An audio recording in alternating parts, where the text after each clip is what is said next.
Aku Kancanana Wirineo ya. Aku njaluk larase pelok barang no, pelok barang ya. Sing takon jumeneng sinden ana telu ya kuwi Bu Dwi Kurniawati, Mayang Icilik-icilik-cilik karo Mbak Wiwi Irmawati. Oh, nggone rada rupak ya. Tak aturi medhun ana panggung sing isor. Aku njaluk lelagon kanggo salam pambuka.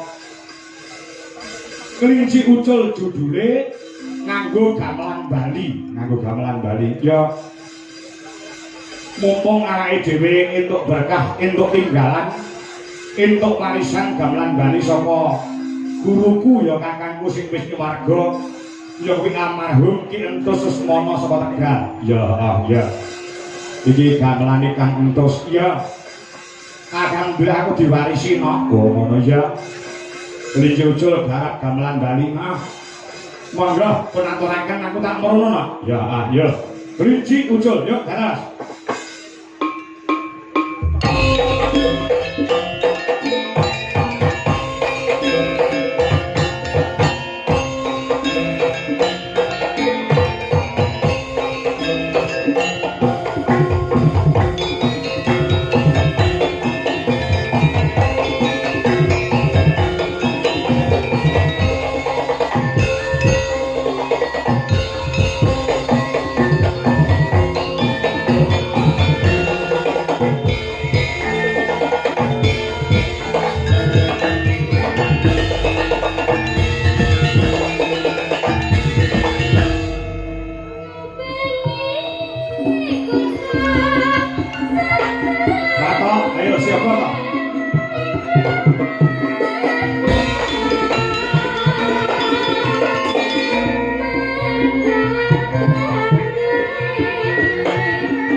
Nak apa? Sing dadi gagasane ati, sing dianti-anti rina wengi, fa insyaallah bengi iki wis lakon dadi bukti. Oh ngono ya. Ing diantu-antu rina pantanganing dalu, bengi iki wis lakon lumaku. Oh ngono ya. Sing dimaksudke mak kepiye?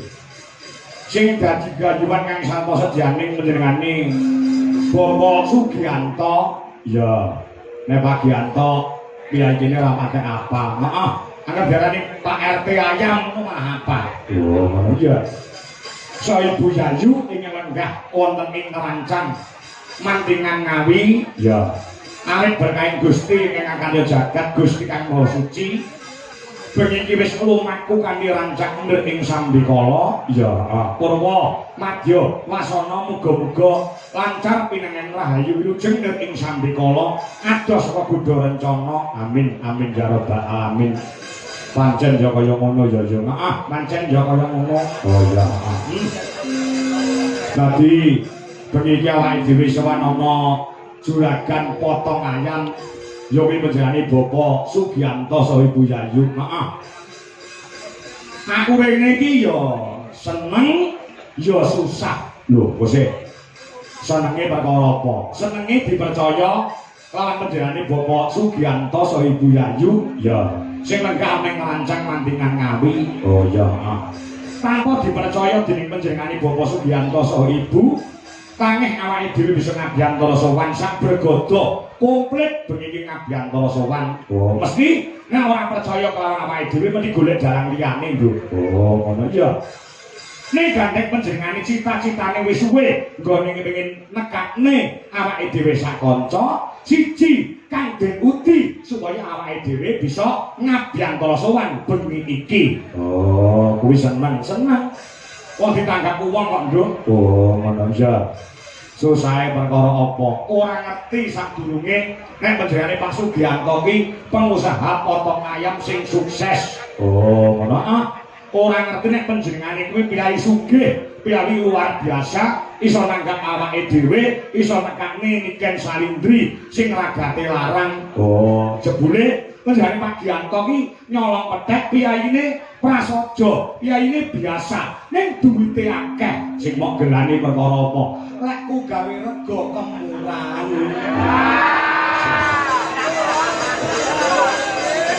Kaya iso kaya ngono kuwi lho. Aku ora ngerti nek juragan ayam potong lho. Lah iya iya. Nek ora dadi boyo pengapa? Oh, ngono awake dhewe wis kebacut saguh sesuai kalawan petung sing wis ana. Tur dasare piyayi utawa Pak Giyanto ki saha Ibu Yayu ki nek tanggung jawab ora umum, Bu. Tanggung jawab perkara apa? Awake dhewe iki wis dilunasi ket 5 sasi kepungkur lunas-nas. Dadi awake dhewe sowan rene kuwi asline saknyatane nyaur utang. Iya. Iya iya iya. Piyayi nek tanggung jawab iki kaya ngono nok. Iya, nyaur utang. Heeh. Dadi nuwun sewu gandeng wis dilunasi ket 6 sasi kepungkur, kanca-kanca yoga karo sinden. Bayarane aja ngenteni sesuk-esuk, ngenteni esuk tanggal 22 bar karo Medion. Bayaran dipending sithik ya. Oh, dipending sing. Heeh, mangko wis bacok entek nek mulangan wayang iki. Oh. Iya iya iya iya. Dadi iso tanggal 22 kuwi ning Medion, heeh, ning lapangan Pujasera HUT Golkar yang ke-61. Mengko bayarannya didobel. Oh, ngono. Iya, iya iya iya. Ora apa-apa sing penting dibayar. Wis ya, Pak. Wis pakai dawuh. Kula kan saka kuwi nok. Ya, bengi iki weh. Aku yo biyen iki kerep ning Mantingan ora kaya bengi iki lho. Apa ya ya. Sing mirsani iki nganti kebak daleme Pak Giyanto ngatur ramuan karo tekan kono, nganti tekan kono dikeki video elektron. Videotron. Iya. Saking penuh, sing nonton akeh, sing nonton akeh ning sing nangkep di arang-arang iki. Diwiwiti saka panjenengane Pak Giyanto Muga-muga Kyai ngerancang kene tak dongakne kabeh wong ngerancang sugih kabeh. Amin. Akasane bondo dunyane turah-turah. Amin. Awake sehat. Amin. Sumpene duwe gawe nanggap wayang. Amin. Iya. Ngono ya iya. Diwiwiti karo Pak Gianto. Duwe gawe sing rawuh pirang-pirang, duwe gawe sing kemarin ngekseni pirang-pirang. Iki apa to? Maknane apa to karepe? Apa to sejane benjane Pak Sugianto? Kuwi pengen sing padha rawuh ndongake marang temanten sekalian. Oh, ngono ya. Mantane putri, benjane Mbak Nadia, Abibita, Romadoni, AMD. Oh, ngono pertanian. Pertanian atau peternakan aku ngerti ya. Sing wis lakon jauh kalian Mbak Mas Irfan Ardianto SPD. Oh, ngono putra saha panjenengane Bapak Sukamto saha Ibu Anjalani ingin lenggah ana Cakung Jakarta Timur. Oh, ngono ya. Iya. Iki disuwuni panjulung pandonga temanten sekalian nyuwun pandonganipun ing sampun kepareng rawuh mongko nduk dawuh para winasis dongane wong 40 kuwi mandine padha karo dongane wali siji mongko sing rawuh bengi iki ora trimo atusan ewon ditambahi karo sing nonton ana ing live streaming YouTube ya. Muga-muga mujarab, muga-muga mandi anggone ndongakne marang temanten sekalian Mbak Nadia kawan Mas Irfan. Ya, kanthi ndedonga nyuwun marang kurbaning Gusti Kang Kawasa anggone bebrayan panjenengane Mbak Nadia saha Mas Irfan pinaringana wahyuning jodoh wiwit saiki nganti sak lawas-lawase wekasane dadi temanten ingkang sakinah mawaddah warahmah maslakah bidini tata akhirah. Allahumma amin ya rabbal alamin. Pancen ya kaya ngono. Ora murung sing disuwun pandonga sing padha rawuh napa ngono ya. Sing mengkene pirang-pirang murung sing ana YouTube wis udakara mencapai 4000 pasang mata sing padha nyekseni anggone panjenengane Pak Gianto Pitik saha Ibu Yayu anggene malah ngramake Mbak Nadia saha Mas Irfan. Oh, ngono ya. Ya kestoke dawuh yen ngono. Didongakne ya. Didongakne piye? Muga-muga temanten sekalian Mbak Nadia saha Mas Irfan dan dipercaya karo Gusti Allah kekasane dan pinaringan golek kencana kang bisa tata jama wujude putra tegese keturunan lanang sing soleh wedok sing solehah. Allahumma amin. Pancen ya ngono lho ya. Wong rabi nek wis pirang-pirang taun randang diparingi putra randang diparingi anak kuwi neng pikiran iso kuwur bingung. Oh ya ngetoke dawuh dadi anak kuwi penting tumrape wong bebrayan kanggo srana neruske marang sejarahe wong tuane. Oh ya ngetoke dawuh gawe anak kuwi supaya dadi anak sing soleh anak wedok sing solehah kuwi ana carane ana lho. Iki men dicatet karo Mbak Nadia saha Mas Irfan. Oh ngono. Nek perkara ilmu sik dhuwur mantene lanang wedok mantene wedok wae AMD pertanian ya mantene lanang wae SPD sarjana pendidikan. Oh nek babakan nyamu lan kawruh isih pinter manten loro-lorone nek perkara gawe anak sik pinter aku karo mantene. Iya tenang iya apa nek teknis-teknise dina-dina sing apik supaya gawe anak kuwi dadi anak lanang sing soleh anak wedok sing solehah ana lho. Iki dicatet sik karo temanten sekalian Mbak Nadia karo Mas Irfan. Dina sing paling apik, dina sing paling becik, hari yang afdol untuk membuat anak utawa gawe anak. Kuwi paling apik dhewe siji lho, apa? Malam Jumat. Oh, iya. Iki diarani sunah Rasul. Wong lanang karo wong wedok lek nglakoni kumpul utawa gawe anak malam Jumat kuwi ganjarane padha karo 1000 derajat kamulyan. Lho, kuwi ampuhe kaya ngono nduk malam Jumat. Oh iya. Lek malam Jumat iki ganjarane 1000. Heeh. Nek malam Kamis karo malam Senin kuwi ganjarane mung 500. Sak liyane dina telu kuwi mung nyatusan.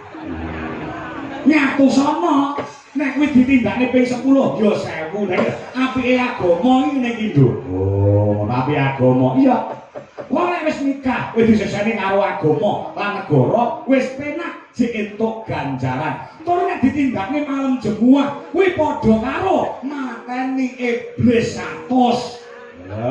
Mbak Nadia, Mas Irfan, kuwi dicatet nek sampean gawe anak malam jemuah kuwi padha karo mateni iblis 100. Mula Mbak Nadia saka mangsa nek Mas Irfan lali dhelekne kemis sore ngono kae dheleke. Mas, ampun kesupen mengke dalu mateni iblis 100 lho, ngono lho. Oh iya. Iya, maaf. Dadi ana dina-dina sing apik kanggo gawe anak. Heeh, tenan no. Ya, apa ana pantangane wong gawe anak? Ana. Wong gawe anak ana pantangane. Iki dicatet karo manten lanang, karo manten wedok. Oh, mergo aku wis nglaksanani pantangane wong gawe anak kuwi apa? Aja gawe anak pas lunga utawa pas rame omah. Pas lunga ora entuk gawe anak. Mergo apa? Iki lek dadi anak wiji anak. Yo anake senengane dolan, senengane nguyur, senengane ora sapa omah. Oh, nek gawe anak pasrane omah. Iya. Sing angka loro pantangane apa? Aja gawe anak pas kesusu arep lunga. Ki lek dadi anak, bakal anake senengane boros, senengane ngentek-ngenteki bandane wong tuwa. Oh, sing angka telu, sing perlu dicatet. Ben duwe anak, duwe isin, aja gawe anak nganggo udo mlejet. Gawe anak ora entuk udo mlejet. Oh iya. Sik. Selaku dadi wong awam aku tak takon. Monggo lek diarani wong lanang karo wong wedok kumpul kaya ngene ora udo mlejet, ora marem. Iso disikapi men duwe anak sing duwe isin. Sikapane piye? Upamane manten lanang nganggo kaos kaki tok sisih ora apa-apa. Oh. Manten wedok pamane nek ora mlejet, ora marem nganggo jilbab tok ora apa-apa. Kowe biyen, aku biyen yo ngono. Ora ketampian nek kain sing templek ana ning awak. Kowe biyen dalang terus nek kowe gawe anak supaya duwe isin, aku biyen langkonan. Langkonan iya. Men duwe anak sing duwe isin, sing duwe unggah-ungguh, duweni tata krama lan duweni udo negara. Oh iya. Ya kestake dawuh yen ngono. Heeh. Kuwi sing becik sing apik. Oh iya, heeh. Kesoke dawuh mula sembah nuwun bengi iki wis sajake wis ora sonto nggone bakal ngenteni tampile genduk Niken Salindri pancen kaya ngono no. Ya iya bakune kanggo temanten luwih dhisik no, temanten luwih dhisik. Heeh. Sing urung jumeneng iki mau Mbak Retno Compe ya karo genduk sapa jenenge kuwi Wanda